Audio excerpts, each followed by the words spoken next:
Welcome everyone. Morning news के इस session में मैं विपिन शर्मा आज प्रस्तुत हूं आपके सामने लेकर के आज के समाचार पत्रों में छाई हुई मुख्य मुख्य खबरें। तो करते हैं शुरू।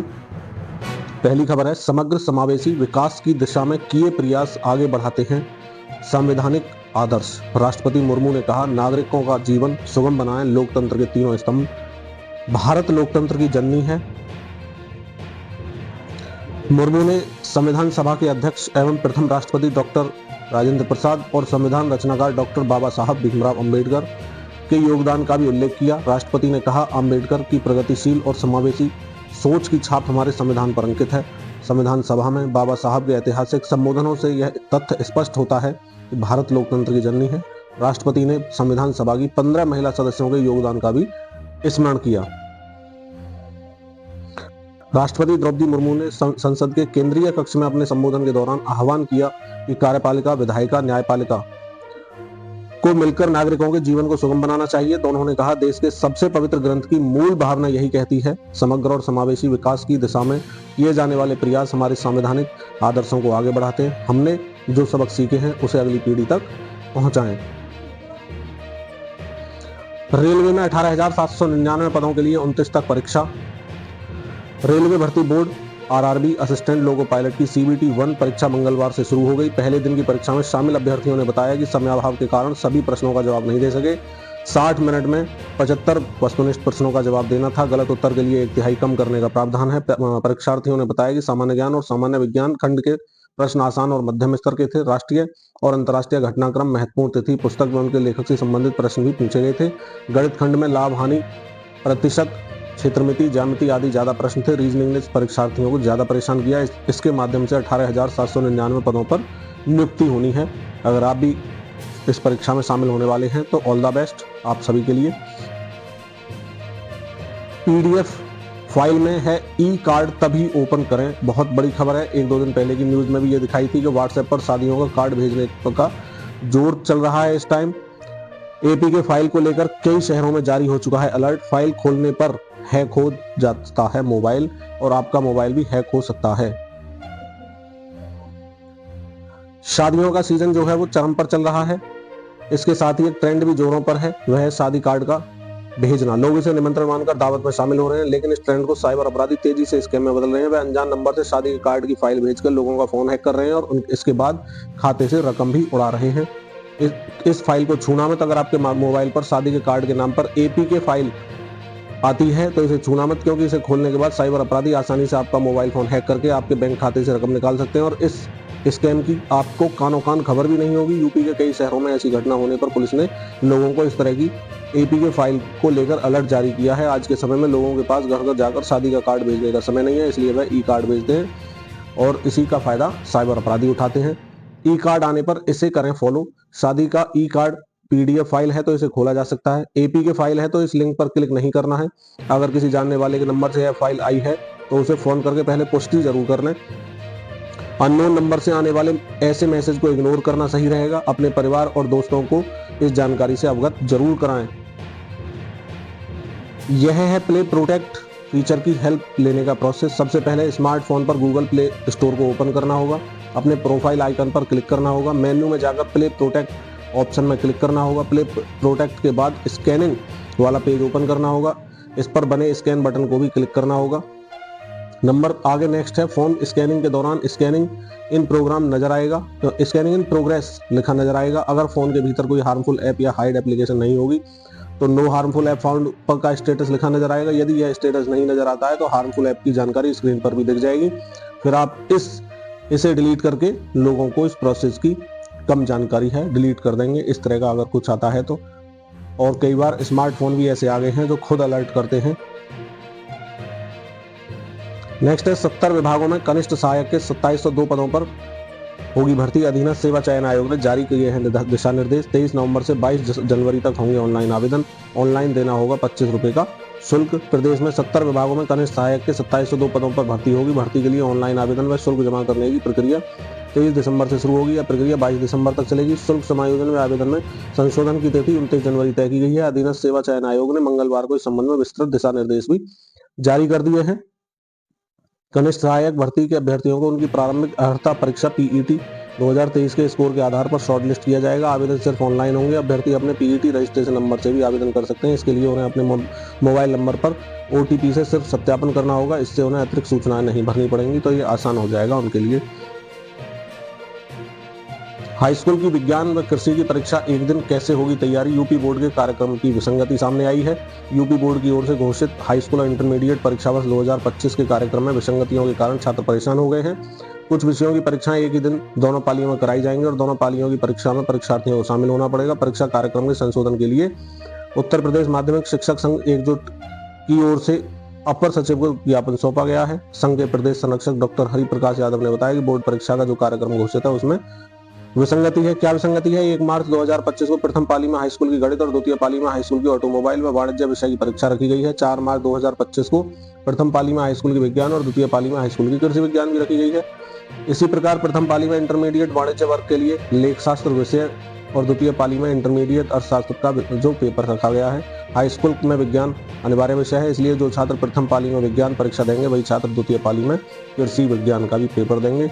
देखते हैं संशोधन हो जाए तो छात्र हित होगा। व्यापार मेले से चुराया 5 करोड़ वर्ष पुराना जीवाश्म, होटल मैनेजर गिरफ्तार, महंगे दामों पर बेचना चाहता था, जेल भेजा। 1 किलो का है जीवाश्म। गैस्ट्रोपॉड जीवाश्म का वजन 1 किलो है। यह भूवैज्ञानिकों को जैसलमेर में मिला था, जहां कभी समुद्र होने का दावा है। आयाम क्या है इसका? लंबाई 14 सेंटीमीटर, चौड़ाई 10 सेंटीमीटर, ऊंचाई 12 सेंटीमीटर। भारत मंडपम में चल रहे अंतर्राष्ट्रीय व्यापार मेले में 5 करोड़ साल पुराना जीवाश्म चुरा लिया गया। भारतीय भूवैज्ञानिक सर्वेक्षण ने इस मेले में अपने स्टॉल पर प्रदर्शनी के लिए रखा हुआ था।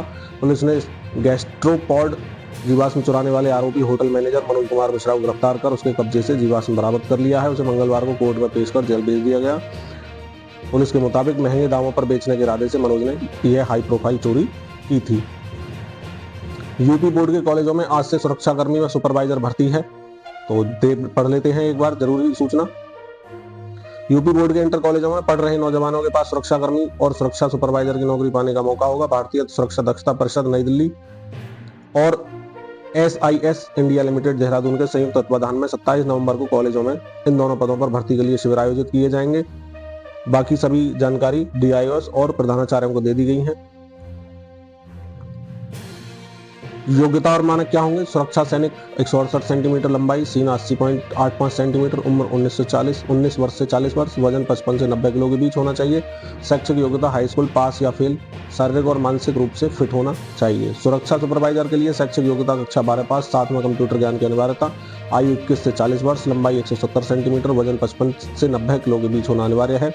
वेतन की बात करें तो नौकरी के दौरान सुरक्षा जवान को 15 से 20 हजार, सुरक्षा सुपरवाइजर को 18 से 25 हजार का वेतन मिलेगा। इसके अलावा उन्हें EPF, ESIC, bonus, gratuity, insurance, pension, promotion, loan सुविधा, 65 वर्ष की स्थायी नौकरी, सालाना वेतन वृद्धि, नियमित पदोन्नति और राज्य सरकार के न्यूनतम वेतन अधिनियम के तहत वेतन भुगतान किया जाएगा।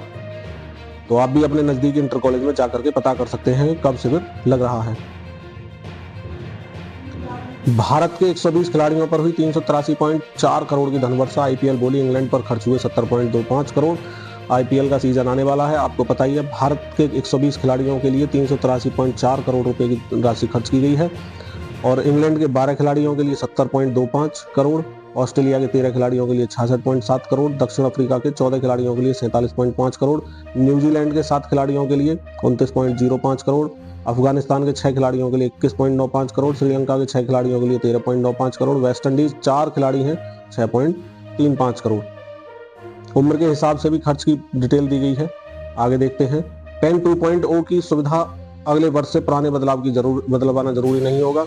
आयकर विभाग का कहना है कि पेन 2.0 की सुविधा अगले साल से शुरू होगी। हालांकि जिनके पास पहले से पैन कार्ड है उन्हें 2.0 के लिए आवेदन करने की जरूरत नहीं है। मौजूदा पैन कार्ड पर ही 2.0 के तौर पर वो काम करेगा। अगर पहले से मौजूद पैन कार्ड में नाम, पता, उम्र जैसा बदलाव करना है तभी पैन कार्ड बदलने की जरूरत होगी। QR कोड वाले पैन कार्ड को लेकर विभाग का कहना है QR कोड कोई नया फीचर नहीं है। पैन कार्ड में QR कोड की शुरुआत 2017 से 18 में हो गई थी, लेकिन जिनके पास बिना QR कोड वाला पैन कार्ड है वो चाहें तो QR कोड वाले पैन कार्ड के लिए मौजूदा 1.0 प्रणाली के तहत भी आवेदन कर सकते हैं।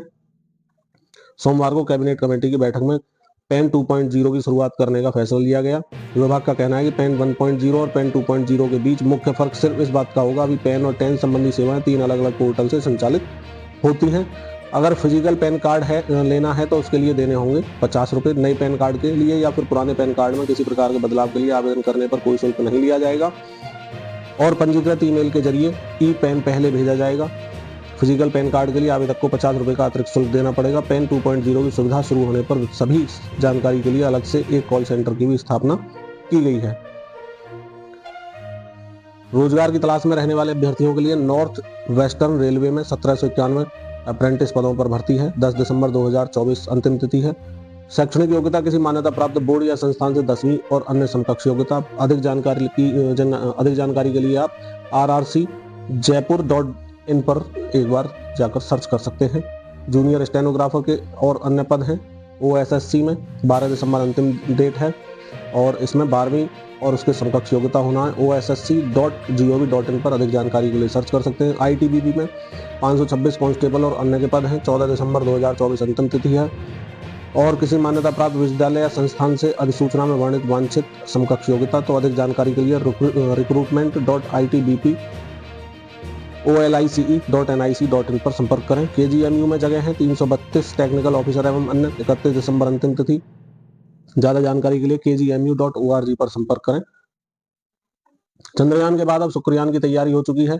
शुक्र को कहा जाता है पृथ्वी की जुड़वा बहन, ये तो आप जानते होंगे। जनरल नॉलेज का सवाल पहले से चला आ रहा है। 2035 तक हो जाएगा भारत का अंतरिक्ष स्टेशन। अंतरिक्ष में एक और छलांग की तैयारी चल रही है। अंतरिक्ष क्षेत्र में एक के बाद एक कीर्तिमान रच रहे इसरो की नजरें अब शुक्र ग्रह पर। पिछले साल 23 दिसंबर को चंद्रमा के दक्षिणी ध्रुव पर सॉफ्ट लैंडिंग कर इतिहास रचने वाले भारत ने शुक्रयान मिशन की तैयारी शुरू कर दी है। इसे 2028 में लॉन्च किया जाएगा।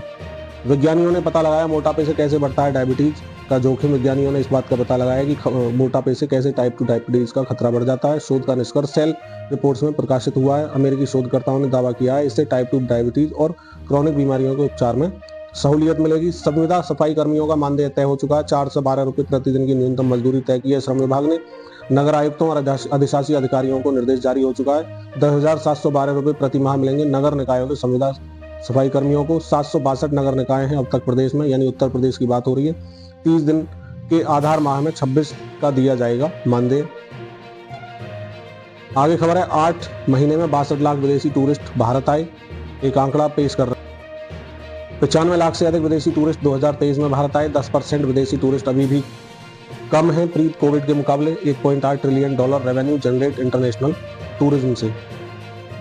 1 जनवरी से 48 स्पेशल ट्रेनें बनकर दौड़ेंगी रेगुलर ट्रेनें। रेलवे इन स्पेशल ट्रेनों को रेगुलर ट्रेनों के रूप में चलाएगा। इन्हें परमानेंट ट्रेन नंबर दिया जाएगा। रेगुलर होने पर इन ट्रेनों का किराया स्पेशल ट्रेनों से कम हो जाएगा। ICSE बोर्ड एग्जाम की डेट शीट जारी हो गई है। ICSE यानी 10वीं की बोर्ड परीक्षाएं 18 फरवरी से 27 मार्च 2025 तक होंगी। वहीं ISC यानी 12वीं की बोर्ड परीक्षाएं 13 फरवरी से 5 अप्रैल 2025 तक होंगी। हर 5वें मरीज को नहीं पता बीपी कैसे मापें। 120/80 रीडिंग को सामान्य बीपी माना जाता है। रक्तचाप की समस्या से दूर है लगभग हर 5वें मरीज को यह नहीं पता घर पर बीपी मापते समय और उससे पहले किन बातों का ध्यान रखना चाहिए। अगर आपको भी जरूरत पड़ती है तो कैसे मापें। बाहें में कपड़ा हटा दें। 1 मिनट के अंतराल पर दोनों बाजुओं से रीडिंग लें। जिससे रीडिंग अधिक आए उसे ही बीपी माने। पैर क्रॉस करने से बचें। बाहें को समतल सतह पर रखें। बीपी मशीन के कफ का हिस्सा बाहें के ऊपरी हिस्से के बीच में ऐसे रखें उसकी ऊंचाई दिल के बराबर हो जाए। गलती जो नहीं करनी है, आधे घंटे पहले चाय, कॉफी, शराब, तंबाकू उत्पाद का सेवन बिल्कुल भी ना करें। बीपी मापने से 5 मिनट पहले शांत रहें और मोबाइल को दूर रख दें। यूरिनरी ब्लैडर खाली हो ताकि पेशाब करने का दबाव ना बने। बदलेगा विजयी संयोजन। रोहित की वापसी से बल्लेबाजी क्रम को लेकर बढ़ी सरदर्दी। जानते हैं खबर विस्तार से। पर्थ के ऑप्टस स्टेडियम में ऑस्ट्रेलियाई किला ढहाने के बाद भारतीय टीम को 6 दिसंबर को एडिलेड में गुलाबी गेंद से होने वाले दूसरे टेस्ट में अपने विजयी संयोजन में परिवर्तन करना पड़ेगा। कप्तान रोहित शर्मा की वापसी के चलते एडिलेड में भारतीय बल्लेबाजी क्रम को लेकर उलझन रहेगी। सवाल है कि एडिलेड में रोहित ओपनिंग करेंगे या पर्थ में बतौर ओपनर शानदार प्रदर्शन करने वाले KL राहुल। इसके लिए कैनबरा में 30 नवंबर से गुलाबी गेंद से होने वाले अभ्यास मैच में राहुल का बल्लेबाजी क्रम देखना होगा। सब कुछ एडिलेड टेस्ट में शुभमन गिल की उपलब्धता पर निर्भर है। वह समय पर फिट नहीं होते हैं तो इसकी संभावना है कि रोहित बतौर ओपनर यशस्वी के साथ उतरेंगे और राहुल नंबर 3 पर बल्लेबाजी करेंगे। गिल के खेलने पर राहुल के बल्लेबाजी क्रम पर टीम प्रबंधन को भी मंथन करना पड़ेगा। गौतम गंभीर निजी कारणों से घर लौट आए हैं। कोच गौतम गंभीर मंगलवार को सुबह पर्थ से निजी कारणों से भारत लौट आए हैं। अब उनके दूसरे टेस्ट से पहले ही टीम के साथ जुड़ने की संभावना है। यह प्रधानमंत्री एकादश के खिलाफ कैनबरा में होने वाले अभ्यास मैच में टीम के साथ नहीं होंगे। BCCI के एक अधिकारी के अनुसार उनके साथ व्यक्तिगत आपातकालीन स्थितियां थी। जिसके चलते उन्हें भारत जाना पड़ा। भारतीय टीम बुधवार को कैनबरा रवाना होने वाली है। तो all the best to team India. आज के इसी के साथ ही आपका मॉर्निंग सेशन समाप्त होता है। मिलते हैं नई खबरों के साथ नई वीडियो में। मैं विपिन शर्मा लेता हूं आपसे विदा। हाँ, एक चीज़ और, अगर आपने को वीडियो पसंद आया है तो लाइक कर लें, चैनल को सब्सक्राइब करके जाएं, जिससे आने वाले समय में रोजाना आप तक सारी अपडेट पहुंचती रहे। जय हिंद, जय भारत, वंदे मातरम।